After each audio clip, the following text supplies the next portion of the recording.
¿Pablo se hizo como el mundo para ganar al mundo? Dice en 1 Corintios 9:22, a todos me he hecho de todo para que de todos modos salve a algunos. ¿Qué significa Pablo con esto? Su punto es de que en ciertas situaciones debemos conformarnos al mundo para alcanzar al mundo. Si, por ejemplo, quieres alcanzar a una persona en una pandilla, ¿tendrás más éxito en tu evangelismo si te haces tatuajes o te vistes como ellos? Bueno, veamos el versículo en su contexto. En 1 Corintios 8 al 10, Pablo está hablando de la libertad cristiana. En el capítulo 8 argumenta que aunque un ídolo no es nada en el mundo y podemos comer de cualquier alimento, pero si un cristiano por su vida pasada está habituado a pensar de que cuando uno come carne sacrificada a los dioses paganos, de que es un acto de adoración a ese Dios, entonces puede ser de que él piensa que es pecaminoso comerla. Entonces Pablo, hablando de esto en 1 Corintios 8:7, dice, pero no en todos hay este conocimiento, el conocimiento de que no pasa nada si una carne es pasada enfrente de un ídolo. Dice, algunos habituados hasta aquí a los ídolos comen como sacrificado a ídolos y su conciencia siendo débil se contamina. Ahora, Pablo explica que lo difícil es que si un cristiano que entiende que no es adoración a otro Dios comer la carne sacrificada a ídolos, pero si ese cristiano come enfrente del hermano que piensa que sí es pecado, el hermano que piensa que es pecado será estimulado a pecar contra su conciencia y unirse a su hermano comiendo la carne. Y por eso Pablo dice al final, en el versículo 13, termina el capítulo con esta exhortación, por lo cual, si la comida le es a mi hermano ocasión de caer, no comeré carne jamás, para no poner tropiezo a mi hermano. Ahora, este contexto es muy importante porque establece que Pablo está hablando de que nuestro amor al prójimo debe exceder nuestro amor de nuestras libertades. Debo amar más a mi hermano que a mis propias libertades. Y es ese amor que me conduce a privarme de ciertas libertades para no hacer caer a mi hermano en pecado. Somos libres en Cristo. Podemos comer de cualquier carne. Pero si estoy con un hermano que piensa que es pecado, con todo gusto, con gozo, me privo de ese derecho por amor a mi hermano. Y lo que estamos viendo entonces es de que aún desde el capítulo anterior, Pablo no está hablando de aprovechar sus libertades para llegar a ser más conforme al mundo. Está hablando de la necesidad de no hacer ciertas cosas, cosas que tal vez queremos hacer, pero no las hacemos para proteger a la conciencia de nuestros hermanos. Y eso nos lleva al capítulo 9. Y cambia un poco el ejemplo. En el capítulo 8, Pablo habla de la comida y de los cristianos.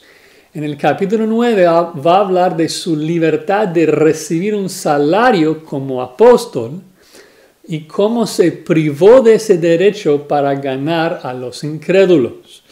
Dice en el versículo 1, no soy apóstol, claro que lo es. Dice en el versículo 4, ¿acaso no tenemos derecho de comer y beber? Y el punto acá es de que él tenía el derecho de recibir un pago para comer y beber de su labor. Y sabemos de que esto es el contexto y el punto porque es lo que dice en el versículo 6, donde dice, ¿o solo yo y Bernabé no tenemos derecho de no trabajar? Entonces, toda esta sección argumenta que el pastor tiene derecho de recibir un salario. En el versículo 7 argumenta desde el mundo. El mundo nos enseña que el obrero es digno de su salario. Dice El versículo 9 argumenta que también la ley de Moisés argumenta de que el obrero es digno de su salario.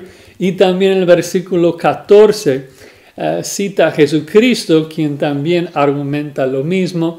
Dice, así también ordenó el Señor a los que anuncian el Evangelio que vivan del Evangelio. ¿Y cuál es el punto en toda esta sección? Bueno, el punto es, versículo 12, pero no hemos usado de este derecho, sino que lo soportamos todo por no poner obstáculo al Evangelio de Cristo. Y luego dice lo mismo en el versículo 15, donde dice, pero yo de nada de esto me he aprovechado, ni tampoco he escrito esto para que se haga así conmigo.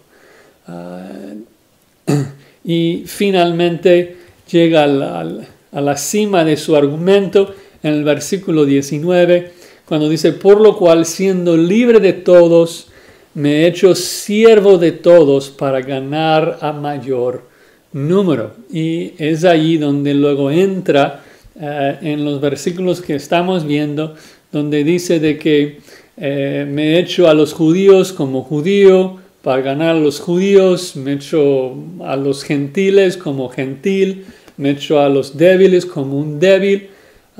Y el contexto nos indica entonces que lo que quiere decir con esto no es de que se aprovecha de sus libertades para portarse más como el mundo y ganar al mundo, sino que se priva de sus gustos, se priva de sus libertades, de sus derechos y se hace esclavo literalmente a la gente para no poner ningún obstáculo al Evangelio.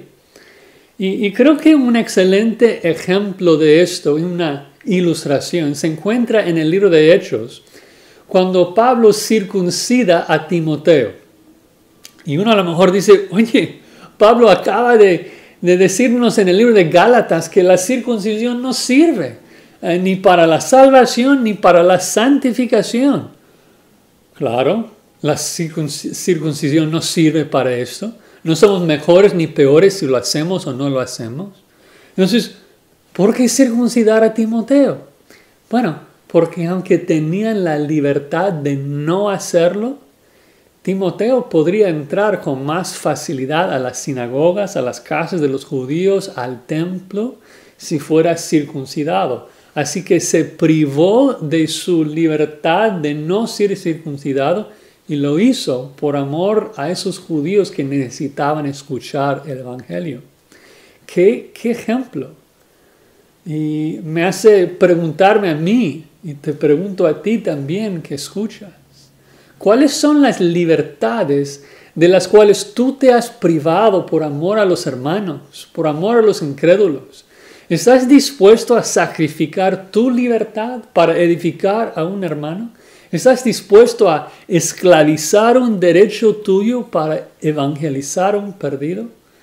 Debemos amar a la gente, hermanos. Debemos amar a la gente más que amamos a nuestros propios gustos, porque con todo gusto yo puedo privarme de una libertad si me da más oportunidad para proclamar el Evangelio a un incrédulo o edificar a un hermano mío.